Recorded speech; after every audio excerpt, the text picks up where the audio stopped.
we've talked about it enough. Soul Brass Band. Yeah, love it. By the way, And started you and James Martin, right? I guess you guys are the co-creators. actually, not even. James came a little later. Oh, James, okay. Well, James and I we started MFG together. Okay. So it came. MFG was first. MFG was first. Okay. But only for like a week or two. It was like a weird.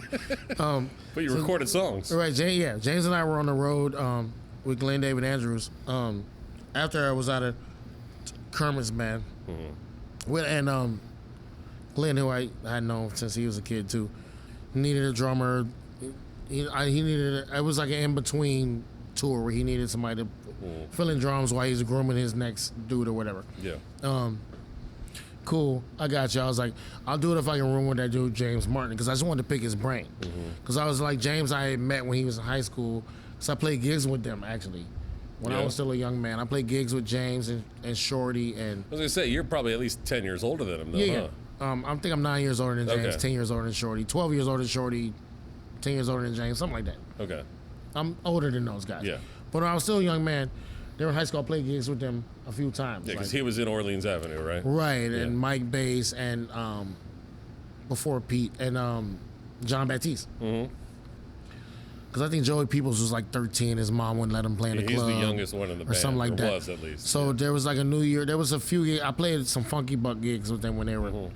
And then me and James had done. We've been on like James Andrews gigs together. Just since he was a kid and went to Loyola and was like a professional. I'd only played maybe a handful of gigs with him in that time. Okay. Was like, but I had my own. I'm like, I like that dude. What's up? You know, certain people you have an affinity towards. So when Glenn asked me to go on the road with him, I was like, I'll do it if I can room with James Martin. So we developed a kinship on the road. I was like, man, we should start our own band, you know? Because Julius McKee Jap was on tuba on this tour. Okay. So it's like a lot of sound checks and just rehearsals in between with just us playing trio. Me, Jap, and James. It's like some interesting like sax, tuba, drum trio. I was gonna say, were y'all the only three people backing up Glenn David? Yeah. Okay. So we had a real strong thing, right? And then James was like, yeah, you know, I'm learning how to use my pedals and you know, 'cause you can make a sax sound like, you know, you've worked enough Ben gigs Elman here. owns the place. Yes. Thank you. I'm familiar. So you know how that works. So Jap wasn't really ready to do that. So it was John Gross at first. It was like, because John Gross was also experimenting in all these things with his tuba. So I mean, we could do some cool power trio, right? So when I were writing songs, we're just gonna play a set by all just power trio. So it's like we'll play Led Zeppelin, and we're gonna play Beastie Boys, and we're gonna play, you know, like that. And I was like, let's do Genie in a Bottle, right? Or let's do Back That Ass Up. So so we were doing Playing that. some pop songs. Right, just like in this, and people just see a tuba and sax in it, but they hear like, so it's, you know, just, it's a thing. It's an artistic thing. Yeah. So we've been doing that. So then my friend Lala Robinson, who was a production coordinator, location, whatever, she worked in production. She called me about doing there's a music video that CeeLo Green is filming, and they want a New Orleans second line scene in the video. But the director's from California, he's never been to New Orleans, and needs somebody to consult with the director on so how he can film this video. Yeah. Like, we'll pay you, blah, blah, blah. I'm like, cool. Word. So Money's money, yeah. So I go to meet the director, Cafe Chafalaya, and of course he's like, so there's a funeral. He's like, so there's Mardi Gras Indians there. But I'm like, whoa. I'm like, it's not. I'm like, who died? I'm like, if Dr. John dies, it maybe. I'm like, no, this is not how this works. You know, so I had to like talk him down. So then we start talking about like what happens at the funeral and the second line, blah blah. And at some point he was like, what's the name of the band? I'm like, what band? He's like, the brass band in the video. I'm like, I don't know. He's like, what's the name of your band? I'm like, I don't have a brass band, dude. I'm just here to consult. Yeah, I'm a drummer and a consultant and an actor. He's like, well, look, I'm I'm a graphic designer. I want to make all the band. So what we got to call it something. What should we call it? And they had sent me the song, and the song was called Music for My Soul. I'm like, well, the song's called Music for My Soul, and he rhymes every stanza with the word soul. And I'm like, just from an aesthetic, literally from a producer, freaking. Hammer that soul in there, right? No, I'm just saying, just from a producer aesthetic consultant standpoint. I'm like, yo, if you made sashes with soul on them and the parade hats, was like, that will look cool as hell. Like, you should do that. Just call it soul. So this dude literally went, designed a bass drum cover, designed a set, designed a whole brass band.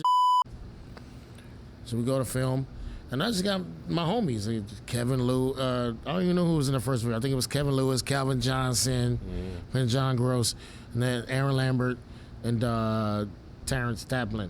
Okay. Homies. Not a band.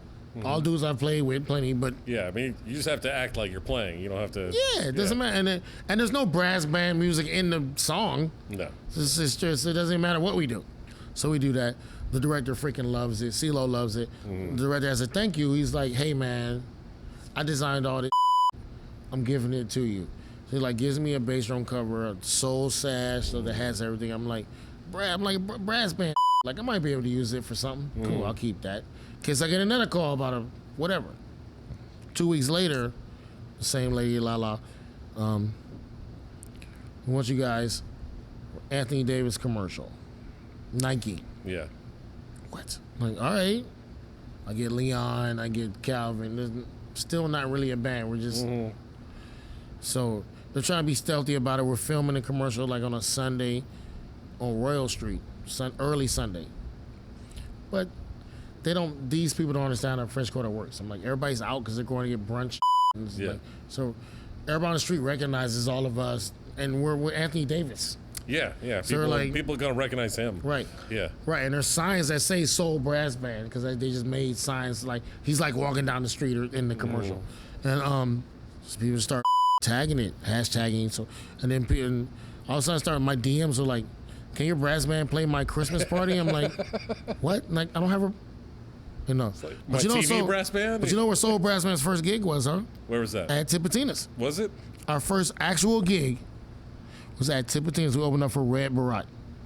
Was that y'all's first gig as Soul October Brass 2016. Band? I thought you had played some part. That was our first actual gig. Was right here. No opened kidding. up for Red Barat. Shamar Allen played on the gig. Yeah. Who's on my record, but had never played gigs with us before or since, really.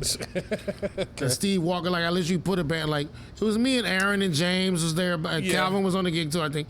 But it was the first time we played a gig, and we played it was a Rebirth cover band set. Well, I remember we the first time. We literally played a Rebirth brass band set. Yeah. As a solo, because that's all I was like, these are songs we all know. Here we go. Hey, you guys know that song? Yeah, right, we right. sound like Rebirth. Right, we sound like Rebirth. Right. But then, because Sonny and all those guys are really good friends of mine. Yeah. So then we all sat in with Barat too, and that meant that, and that was what's the vibe? Yeah. And then Hey, I think this TV band we have is a real band, guys. What do you think?